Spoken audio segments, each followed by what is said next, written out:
اعوذ باللہ من الشیطان الرجیم بسم اللہ الرحمن الرحیم الحمدللہ رب العالمین والعاقبۃ للمتقین والصلاة والسلام علی سید الانبیاء والمرسلین وعلی آلہ وصحبہ اجمعین۔ ناظرین محترم السلام علیکم ورحمۃ اللہ وبرکاتہ۔ میں ہوں آپ کا میزبان محمد رئیس احمد، بزم عقیدت پیش کیا جا رہا ہے، اور آج جس موضوع کے ساتھ ہم آپ کی خدمت میں حاضر ہیں یہ آج کا موضوع نہیں ہے، ہر دور کا موضوع ہے۔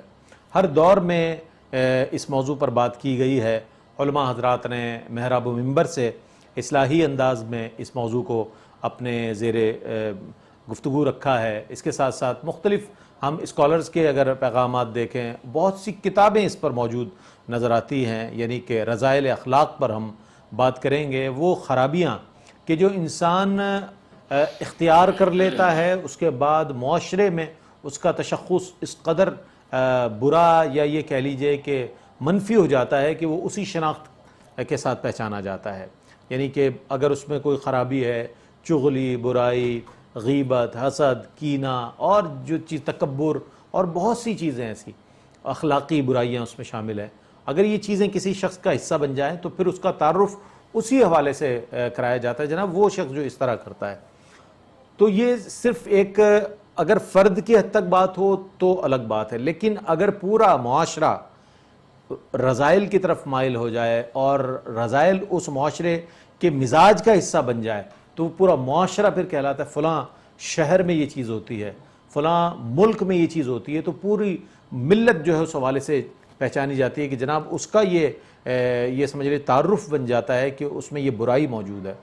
تو جب قرآن کریم میں جیسے کہ کہا گیا ہے کہ اوامر و نواہی موجود ہیں کہ وہ اعمال جو ہمیں کرنے ہیں اس کے احکام ہیں، جن چیزوں سے رک جانا ہے اس کے حوالے سے باقاعدہ باضابطہ احکامات موجود ہیں، چونکہ دین جو ہے وہ دین فطرت ہے اور تمام قرآن کی تعلیمات وہ عین فطرت ہیں۔ تو اس حوالے سے ہمیں یہ بات پیش نظر رکھنی چاہیے کہ ہمیں اس دین پر یقین ہے کہ جو دن ڈے آف ججمنٹ کہلاتا ہے، قیامت کا دن، جس دن ہمیں اپنا حساب دینا ہے اللہ کی بارگاہ میں۔ اگر دنیا میں کوئی ایسا عمل ہم سے زرزد ہو جاتا ہے، کوئی عادت ہمارے معمولات میں شامل ہو جاتی ہے، تو اس سے توبہ کرنی چاہیے، اس کے بعد اس سے دور رہنا چاہیے تاکہ ہم ایک اچھے مسلمان کے طور پر ریپرزنٹ کر سکیں اپنے آپ کو، اپنی شخصیت کو۔ اس حوالے سے جاننا بہت ضروری ہے کہ وہ کیا کیا چیزیں ہیں رذائل میں جو اسی شمار کی جاتی ہیں اور جسے ہم معمولی سمجھ کر اختیار کیے ہوئے ہیں، عمر گزر جاتی ہے، اس کے بعد اگر کوئی آپ کو نشاندہی کرتا ہے تو بہت برا لگتا ہے، یہ شخص تو میری اس بات سے اس کو بہت بری لگتی ہے، حالانکہ وہ بات صحیح ہوتی ہے لیکن آپ کو نشاندہی بری لگتی ہے۔ تو اس حوالے سے آج بات کریں گے۔ اصلاحی موضوع ہے، برا ماننے کی کوئی بات نہیں ہے۔ اگر میرے اندر کوئی ایسی بات ہے تو میں بھی کوشش کروں گا کہ اس کو دور کروں۔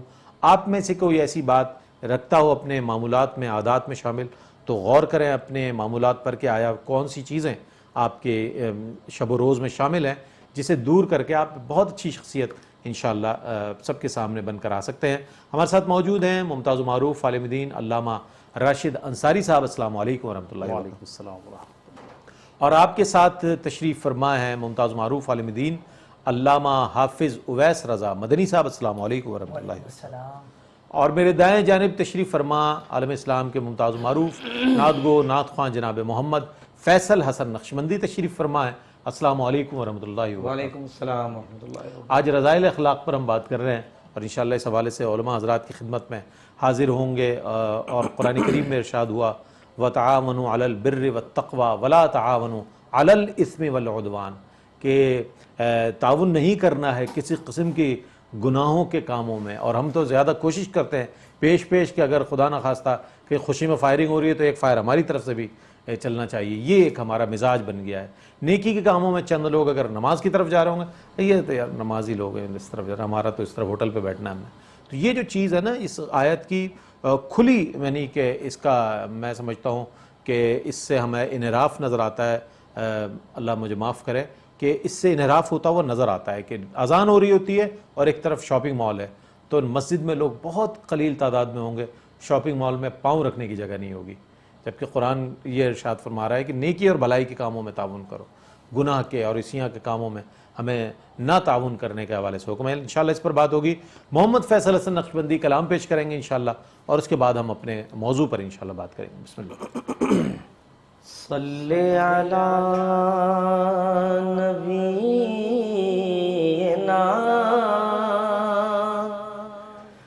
صلی علی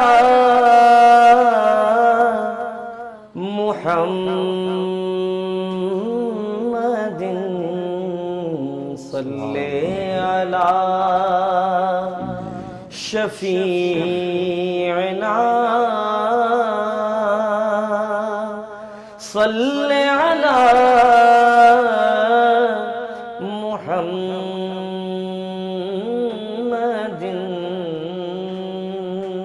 ماشاءاللہ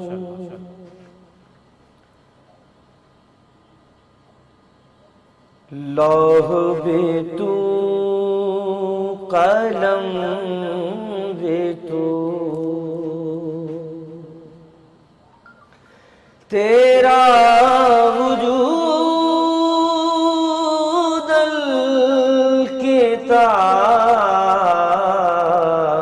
الکتاب گنبد آبگین رنگ تیرے محیط میں ہوا لوح بھی تو قلم بھی تو عالم آب خاک میں تیرے ظہور سے فروغ بے شک بے شک عالم آب خاک میں تیرے ظہور سے فروغ ذرہ ریگ کو دیا تو نے طلوع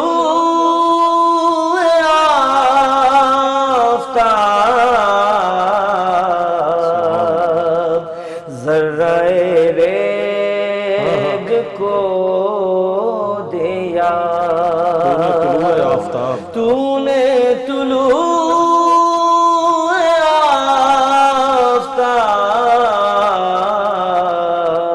آفتاب شوق تیرا اگر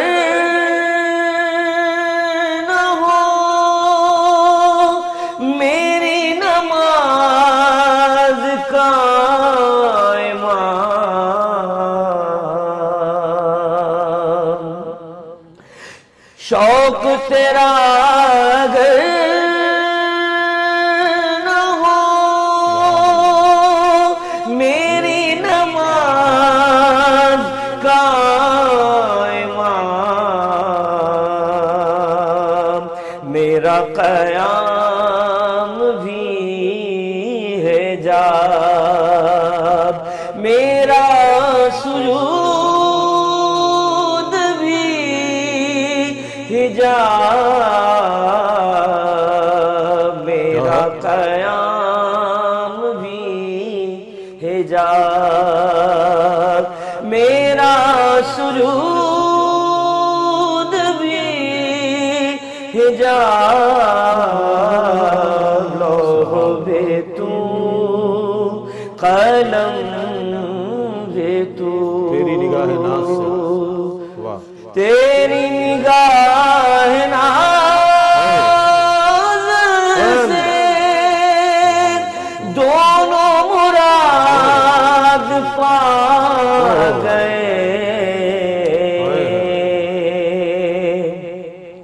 تیری نگاہ ناز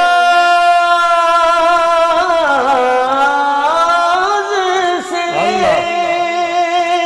دونوں مراد پا گئے عقل غیاب جستجو عشق حضور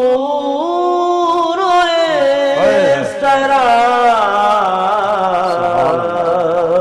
عقل غیاب جستجو عشق حضور اس طرح لوح بھی تو قلم بھی تو شوکت سنجر و سلیم واہ واہ واہ شوکت سنجر و سلیم کیا بات تیری جلال کی نور شوکت سنجر و سلیم تیری جلال کی نور فقر جنید و بایزید فقر جنید و بایزید کیا بات تیرا جمال بے نقاب فقر جنید و بایزید کیا بات واہ واہ تیرا جمال بے نقاب گنبد آبگینہ رنگ تیرے محیط میں حباب لوح بھی تو قلم بھی تو تیرا وجود الکتاب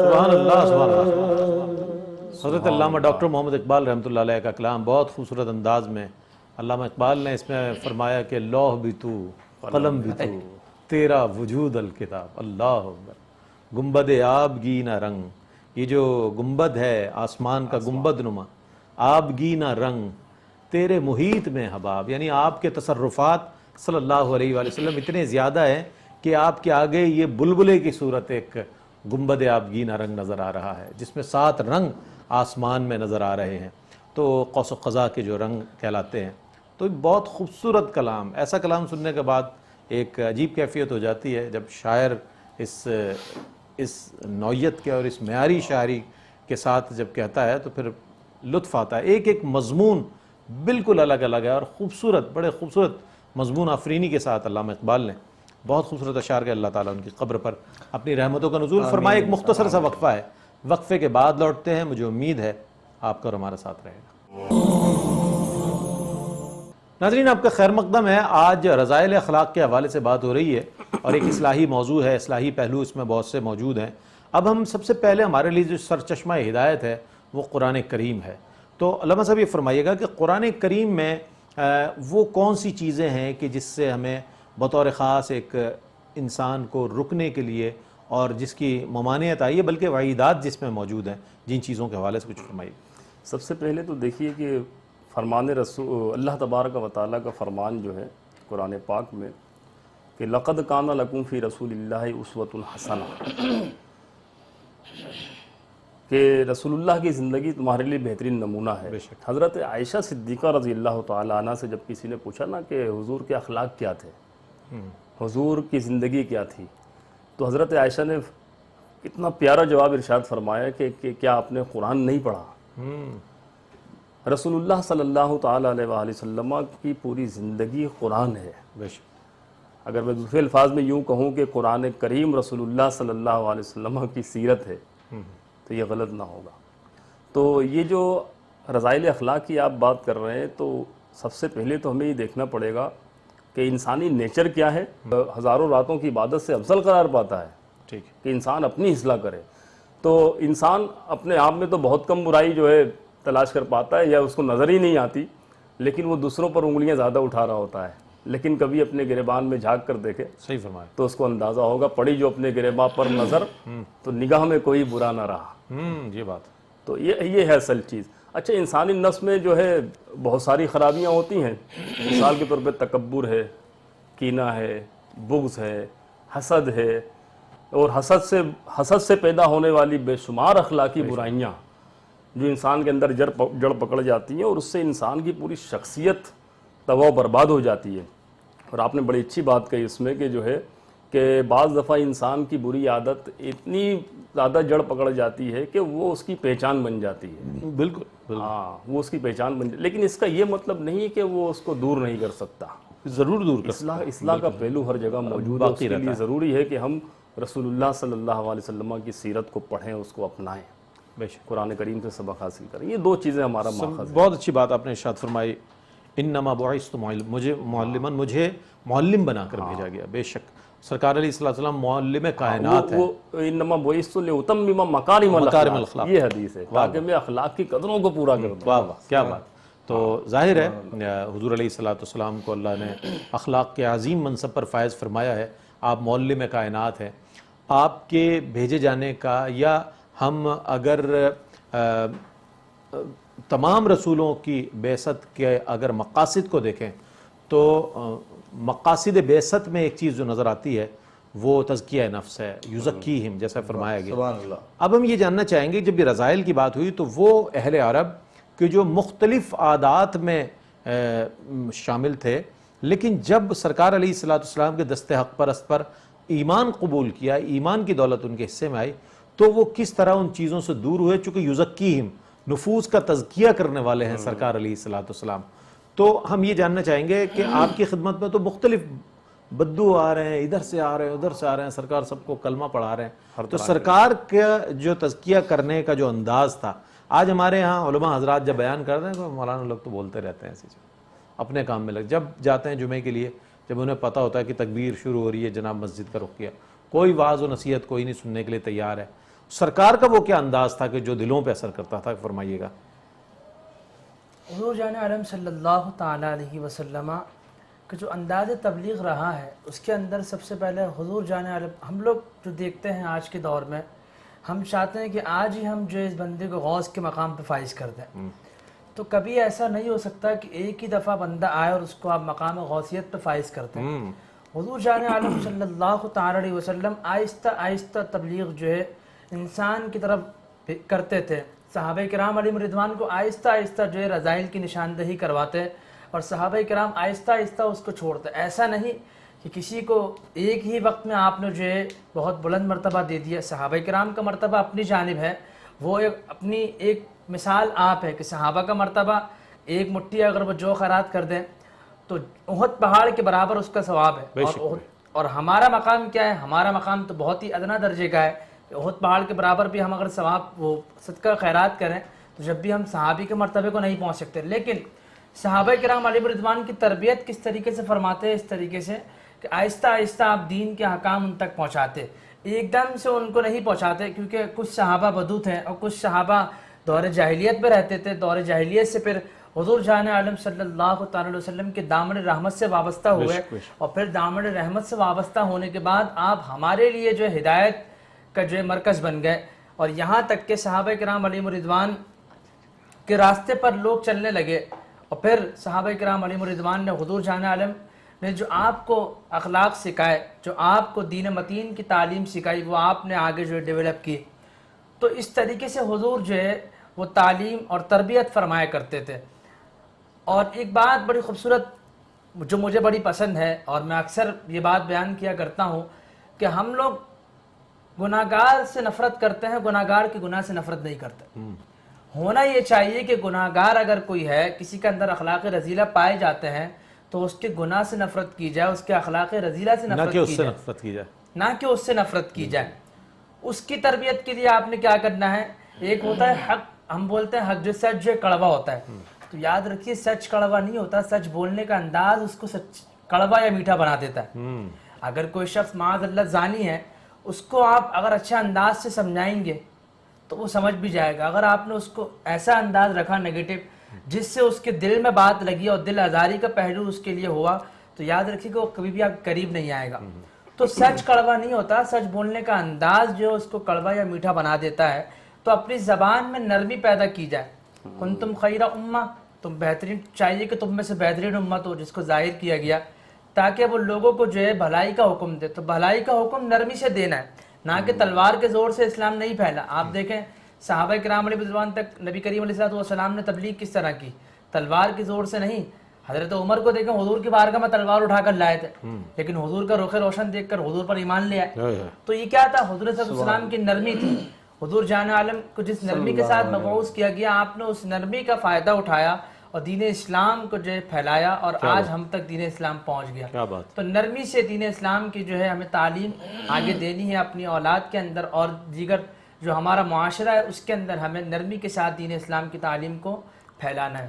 ٹھیک ہے. اچھا علامہ صاحب یہ فرمائیے گا کہ ہم یہ دیکھتے ہیں کہ بچپن سے بچوں کو جھوٹ بولنے کی عادت ڈالی جاتی ہے، حسد کی عادت ڈالی جاتی ہے، بچوں میں ایک دوسرے کے لیے دلوں میں برائی مثال کے طور پر جھوٹ بولنے کی عادت ایسے ڈالی جاتی ہے کہ کوئی آیا دروازے پہ کہا بیٹا کہہ دو ابو گھر پہ نہیں ہے، ابو گھر پہ نہیں. جھوٹ بولنے کی عادت ڈل رہی ہے. حسد کی عادت ڈالی جاتی ہے کہ جناب اس سے نہیں ملا کرو، ان کے پاس بہت 2 نمبر مال ہے، وہ بہت زیادہ پیسے والے لوگ ہیں، تو ان سے بیٹا نہیں ملا کرو. حسد بھی ڈال دیا آپ نے دوسرے کے لیے. دلوں میں رشتہ داروں کے لیے دوری ڈالی جاتی ہے کہ وہ ہم سے ٹھیک نہیں ملتا، تم نے بھی ان کے بچوں سے صحیح نہیں ملنا ہے. تو یہ جو گھر پہلی تربیت گاہ ہے، تو یہاں سے جو خرابیاں جنم لے رہی ہیں، پھر بچے میں جھوٹ بھی آ رہا ہے، برائی بھی آ رہی ہے، غیبت بھی آ رہی ہے، چغلی بھی ہے. ظاہر ماں باپ کو کرتا وہ دیکھے گا بچہ تو خود بھی کرے گا. ان چیزوں سے کیسے محفوظ رکھا جا سکتا ہے؟ میں چاہتا ہوں اس پر کچھ کلام. دیکھیے نفس جو ہے نا یہ ہمیشہ برائی کی طرف مائل کرتا ہے. یہ ظاہر شیطان بھی بیٹھا ہوا ہے اور اس نے بھی اپنا کام تو عدو مبین ہے نا، سری کھلا دشمن ہے. شیطان للانسان عدو مبین. عدو مبین بالکل. تو اس نے اپنا کام تو کرنا ہے، کام تو کرنا ہے، تو برے کام کے لیے تبلیغ نہیں کرنا پڑتی، خود ہی ہو جاتا اس کے لیے اس کا نفس ہی اور شیطان کافی ہے. ہاں اچھے کام کے لیے تبلیغ کرنا ضروری ہے، صحیح، اور برائی سے روکنے کا حکم ہے، نیک کام کرنے کا حکم ہے. تو اس کے لیے سب سے پہلی تو یہ چیز کہ جب جیسے علامہ صاحب فرما رہے تھے کہ نبی پاک صلی اللہ علیہ وسلم اپنے اخلاق کریمہ کا کردار ادا کرتے تھے، اور ادعو الی سبیل ربک بالحکمہ، کہ دین کی طرف لوگوں کو حکمت کے ذریعے سے بلاؤ. تو سب سے پہلے ایک داعی کے لیے ضروری کہ وہ حکمت کو جانتا تو ہو، دین کی مصلحتوں ان کی حکمتوں کو سمجھتا ہو. حضور نبی پاک صلی اللہ علیہ وسلم کے پاس جب کوئی آتا تھا نا، تو آپ دیکھیں گے حدیث، کوئی آیا کسی کو بتایا، کس کو یہ طریقہ بتایا، انہوں نے کہا یا رسول اللہ مجھے سب سے اچھا عمل بتا دیں. تو حضور نے فرمایا لا تغضب، غصہ مت کیا کرو. کوئی آیا کہ مجھے اچھا عمل بتا دیں، فرمایا ماں کی خدمت کیا کرو. تو الگ الگ جو ہے حضور صلی اللہ علیہ وسلم سب کا علاج بتا رہے ہیں. تو معالج کے لیے ضروری ہے کہ وہ اس کی بیماری کو سمجھتا ہو اور خود اس مقام پر فائز ہو. واہ واہ کیا بات. تو جو ہے جب انسان دوسروں کی اصلاح کرے گا نا، تو اس کے لیے ضروری ہے کہ وہ خود کسی نہ کسی حد تک اس پر عمل پیرا رہے، تب اس کی زبان میں تاثیر یعنی کہ آپ کے کہنے کا مطلب ہے کہ والدین کو بچوں رول کی ماڈل بننا پڑے گا. بالکل، بڑوں کو رول ماڈل بننا پڑے گا جب بچوں پہ اثر ہوگا. ہم اگر خود جھوٹ بولتے رہے بچوں کو روکے، بچہ نہیں رکے گا. آپ بچے سے برے انداز سے بات کریں گے نا کہ ابے تبے سے، یا جو ہے جس طرح بازاری زبان ہوتی ہے، اور آپ یہ چاہیں گے اسکول میں بچہ سیکھ کے ہمارے سامنے سگریٹ پی رہے تھے، تو سگریٹ نوشی تو ویسے بھی مناسب نہیں ہے، اور بچوں کے سامنے تو بچوں کو ایک طریقے سے موٹیویٹ کرنے والی بات. اب یہ چیزیں جو ہے ہم اس کو معمولی سمجھتے ہیں، یہ عادت ہے، لیکن یہ عادت جو ہے بچوں کو اپنی طرف مائل کر رہی ہے. اس حوالے سے بھی اساتذہ کو بھی بڑا خیال رکھنا چاہیے. بالکل، یہ ایسی بہت ساری عادتیں ہیں کہ جو ہم فرنٹ پہ جب ہوتے ہیں نا تو ہم کچھ اور ہوتے ہیں، لیکن اپنی عملی زندگی میں کچھ اور نظر آ رہے ہوتے ہیں. جہاں ہمیں کچھ اور شو کرنا ہے، مثال کے طور پہ یہ میڈیا ہی دیکھ لیں، یا اسکول ایک ٹیچر کو دیکھ لیں، وہاں پہ جب وہ ٹیچنگ کر رہا ہوگا تو اپنا ایک الگ ماڈل. نہیں علامہ صاحب یہ بتائیں کون سا ایسا شعبہ ہے کہ جس میں ظاہر ہونے کے بعد انسان جو ہے وہ اچھا نہ ہو اور باطن میں اس کی کیفیت اور ہر شعبے میں، چاہے وہ سیاست ہو، صحافت ہو، چاہے وہ عدالت ہو، چاہے وہ میڈیا انڈسٹری ہو، کوئی بھی شعبہ ہو، دین کا شعبہ بھی، علماء حضرات بھی، ہمارے مقررین بھی، ہمارے علماء قراء، جتنے وابستہ لوگ ہیں. ڈاکٹر نور احمد شاہتاز صاحب، انہوں نے وہ جو ہے بڑی اچھی کتاب لکھی ہے کہ لوگ کیا کہیں گے. تو انسان جو ہے نا بعض دفعہ لوگ کیا کہیں گے کی وجہ سے بہت ساری جو ہے معاملات میں آگے پیچھے ہوتا رہتا ہے. نہیں آپ کی بہت بات اچھی ہے. انسان کا ظاہر اور باطن ایک ہونا چاہیے. اصل چیز یہ ہے جب انسان اس مقام پہ فائز ہوتا ہے نا تو اس کی زبان میں تاثیر ہوتی ہے. واہ واہ. تو اس پر مزید بات کریں گے، ایک مختصر سا وقفہ ہے، وقفے کے بعد لوٹتے ہیں. مجھے امید ہے آپ کا ہمارے ساتھ رہے گا. ناظرین محترم، آپ کا خیر مقدم ہے، اور رذائل اخلاق کے حوالے سے وہ عادات رذیلہ جسے ہم برا نہ سمجھتے ہوئے اپنا لیتے ہیں، اس میں بہت سی چیزیں ہیں، کوئی ایک چیز نہیں، یہ ایک طویل فہرست ہے.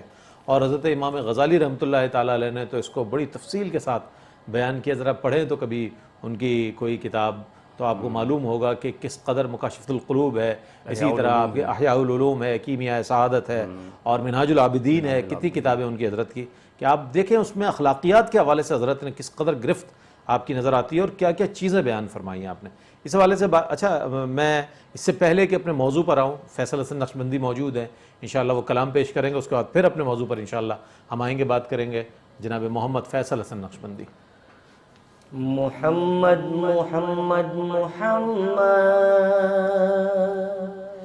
صلی اللہ علیہ وسلم، محمد محمد محمد صلی اللہ علیہ وسلم، روشنی کا عروج، ظلمتوں کا زوال، آئینہ بھی وہی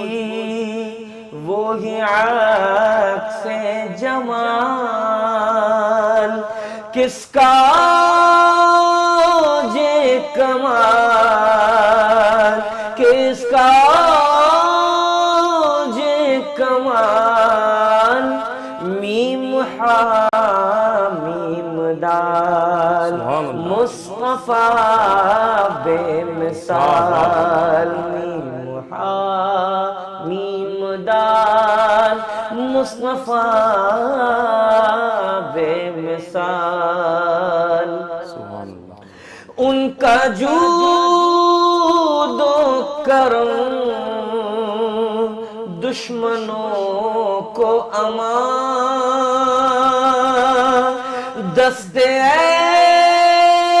اعجاز دے کنکری کو زبان، حق نے بخشی انہیں حکمت لازوال، روک دے تو حرام، اذن دے تو حلال، کس کا یہ کمال، کس کا یہ کمال، میم حامیم دال، مصطفیٰ بے مثال، میم حامیم دال، مصطفیٰ بے مثال، آپ سا مشفقوں مہرباں ہے کہاں، رحمت کبریاء بالیقین بے گمان، ہے خدائی جہاں جہاں جہاں جہاں، مصطفیٰ وہاں، ہے خدائی جہاں، مصطفیٰ وہاں، حق نے بخشا انہیں ایسا قرب و وصال، کس کا یہ کمال، کس کا یہ کمال، میم حامیم دال، مصطفیٰ بے مثال، میم حامیم دال، مصطفیٰ بے مثال، وہ اشارہ کرے تو شجر چل پڑے، ہاتھ کے اٹھے ڈوبا سورج پھرے، چاند دو ٹکڑے ہو کر دوبارہ جڑے، وہ نہ ہو تو رکے کشے ماہو سال کس کا آج کمال کس کا آج کمال میم حامیم دار مصطفیٰ بے مثال میم حامیم دار مصطفیٰ بے مثال محمد محمد محمد صلی اللہ علیہ وسلم محمد محمد محمد صلی اللہ علیہ وسلم. ماشاءاللہ ماشاءاللہ ماشاءاللہ ماشاءاللہ. سید حسین علی ادیب رائے پوری رحمۃ اللہ علیہ کا ایک اور خوبصورت کلام پیش کر رہے تھے جناب محمد فیصل حسن نقشبندی. بات یہ ہو رہی تھی کہ کیا وجہ ہے کہ آج اثر نہیں ہوتا جبکہ ہم نبی مکرم صلی اللہ علیہ وآلہ وسلم کی ذات بابرکات کا حوالہ لیں یا صحابہ کرام رضوان اللہ تعالیٰ علیہم اجمعین یا حضور سیدنا شیخ عبد القادر جیلانی رضی اللہ تعالیٰ عنہ کے حوالے سے دیکھیں گے تو آپ کے خطبات میں کتنے ہی لوگ بے ہوش ہو جایا کرتے تھے, کتنے ہی لوگ مشرف و اسلام ہو جایا کرتے تھے, کتنے ہی لوگ تائب ہو جایا کرتے. اسی طرح حضور غریب نواز کی بارگاہ میں دیکھ لیں آپ کہ آپ کے دست حق پرست پر کتنے 90 لاکھ تقریباً لوگوں نے اسلام کی دعوت قبول کی. اسی طرح اہل اللہ کے معاملات. تو کیا وجہ ہے کہ وہ اثر انگیزی جو ہے آج نظر نہیں آتی جبکہ آج سوشل میڈیا کون سا ایسا میں سمجھتا ہوں پلیٹ فارم ہے کہ جہاں سے اصلاحی بات نہیں ہو رہی ہے. اور قرآن کریم میں ارشاد ہوا لما تقولون ما لا تفعلون. یہ کیا بات ہے کہ جو تم کہتے ہو کرتے کیوں نہیں؟ کیا وجہ ہے؟ کیا آج یہی وجہ ہے کہ تمام لوگ نصیحت کر رہے ہیں, تمام لوگ اصلاح کے لیے میدان عمل میں ہیں, اس کے باوجود امت کا جو عمومی رویہ نظر آ رہا ہے وہ رذائل کی طرف ہے؟ کیا فرماتے ہیں؟ اس کے حوالے سے یہی عرض کرتا چلوں گا. دیکھیں ہم جو بات کرتے ہیں, ہم دعوے بہت سارے کرتے ہیں, وعدے بہت سارے کرتے ہیں, لیکن ہمارا عمل جو ہے اس کے خلاف ہوتا ہے. لیکن یاد رکھیے گا رزلٹ جو ہے نیور فیکٹ. رزلٹ جو بھی ہے نتیجہ کبھی جھوٹ نہیں بولتا. ہم جو بات کر رہے ہیں ہم نے دعویٰ کر دیا کھڑے ہو کے جناب کہ ہم یہ کر دیں گے وہ کر دیں گے, لیکن اس کا نتیجہ ہمارے سامنے جب آتا ہے تو وہ بالکل اس سے مختلف ہوتا ہے کیونکہ نتیجہ کبھی جھوٹ نہیں بولتا. دوسری بات یہ ہے کہ ہم غیبتوں کے اندر, حسد کے اندر اس طرح کی بیماری میں ہم کیا ہو گئے, مبتلا ہو گئے. اور جب ہم اس طرح کی بیماری میں ملوث ہوئے تو ہماری زبان کی تاثیر ہم سے چھین لی گئی. قرآن کریم میں بلکہ غیبت کے بارے میں فرمایا جاتا ہے کہ غیبت اشد من الزنا, غیبت جو ہے زنا سے بھی زیادہ شدید ترین گناہ ہے. اور پھر غیبت کے بارے میں فرمایا وَلَا يَغْتَبْ بَعْضُكُمْ بَعْضًا أَيُحِبُّ أَحَدُكُمْ أَن يَأْكُلَ لَحْمَ أَخِيهِ, کہ تم میں سے بعض کی غیبت نہ کریں. کہ یہ کیا تم پسند کرتے ہو کہ تم جو اپنے بھائی کا گوشت کھاؤ, مردہ بھائی کا تم گوشت کھاؤ. تو جب ہم غیبتوں میں لگ جائیں گے, غیبتیں کرنے لگ جائیں گے, تو پھر ہماری زبان کی تاثیر ہم میں کہاں رہے گی, ہمارے عمل میں بھی وہ تاثیر نہیں رہے گی. اور یاد رکھیے کہ جب ہم اپنے بچوں کو یا اپنے کسی بہن بھائی کو اس بات کی تعلیم دیں گے کہ بیٹا غیبت نہیں کرنی, بیٹا جھوٹ نہیں بولنا, تو وہ ہمیں پلٹ کے یہی بولے گا ابا جان اپنا کام کریے, آپ رات کو تو مجھ سے جھوٹ بلوایا, دوست آیا تھا آپ نے جھوٹ بلوا دیا کہ جو ہے وہ ابو گھر پہ نہیں ہے. تو یہ رول ماڈل جو آپ نے کہا وہ والدین کو بھی ہونا چاہیے, بڑے بھائی کو بھی ہونا چاہیے کہ بڑے بھائی کا چھوٹے بھائی پر حق کیسا ہے, والد کی مثل ہے. تو بڑے بھائی کا بھی یہ حق ہے کہ وہ تربیت کرتا رہے, تعلیم و تربیت کرتا رہے. اور اگر بڑا بھائی اتنا علم نہیں رکھتا تو چھوٹا بھائی اگر علم رکھتا ہے تو وہ اس سے سیکھنے کی کوشش کرے, کیونکہ اسلام میں سیکھنے سکھانے کے جو مراحل ہیں اس میں عمر کی کوئی قید نہیں ہے. جس عمر میں بھی انسان سیکھنا چاہے وہ سیکھ سکتا ہے. جیسے کہ حضرت نے قرآن کریم کے حوالے سے بھی ذکر کیا تھا پچھلے پروگرام میں کہ قرآن کریم اتنی 80 سال کی عمر میں جا کے سیکھا.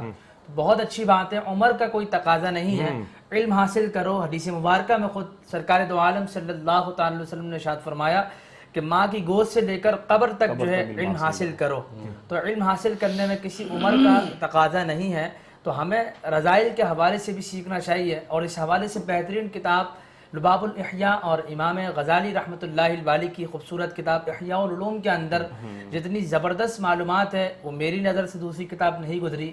یہ کتاب ہمیں پڑھنی چاہیے. اللہ تبارک و تعالیٰ اس کو پڑھنے کی توفیق عطا فرمائے. ساتھ ہی ریاض الصالحین میں جو باب ذکر کیے ہوئے ہیں حسد کے حوالے، ساتھ ہی منہاج العابدین جو کتاب ہے امام غزالی کی، اس کو بھی مطالعے میں رکھا جائے. اللہ تبارک و تعالیٰ عمل کی توفیق عطا فرمائے، ہمارے اس میسیج کو دوسروں کو سمجھنے کی توفیق عطا فرمائے، اور ہمیں سب سے پہلے اس پر عمل کرنے کی توفیق عطا فرمائے.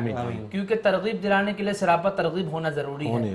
اگر ہم خود جو ہے غیبتوں میں ملوث ہے تو ہماری بات سن کے کوئی غیبت چھوڑے گا نہیں، وہ ہمیں خود اس بات کا تانا دے دے گا تم وہ بات کہتے ہو ما لا تفعلون جو تم کرتے نہیں. بالکل بالکل ایسا ہی. تو ہمیں پہلے اس پر عمل کرنا ہے، اس کے بعد آگے ہمیں اس میسیج کو ڈیولپ کیا کہیے گا علامہ صاحب؟ ہاں، اس پہلو کے حوالے سے اگر آپ دیکھیں نا کہ جو اثر ختم ہو گیا ہے، میں یہ کہوں گا کہ ہمارے یہاں جیسا کہ آپ فرما رہے تھے کہ ہر طبقے میں یہ اس طرح کے معاملات ہیں. ایک بہت بڑی بیماری پھیل رہی، تصنع، ریاکاری، بناوٹ، ریاکاری.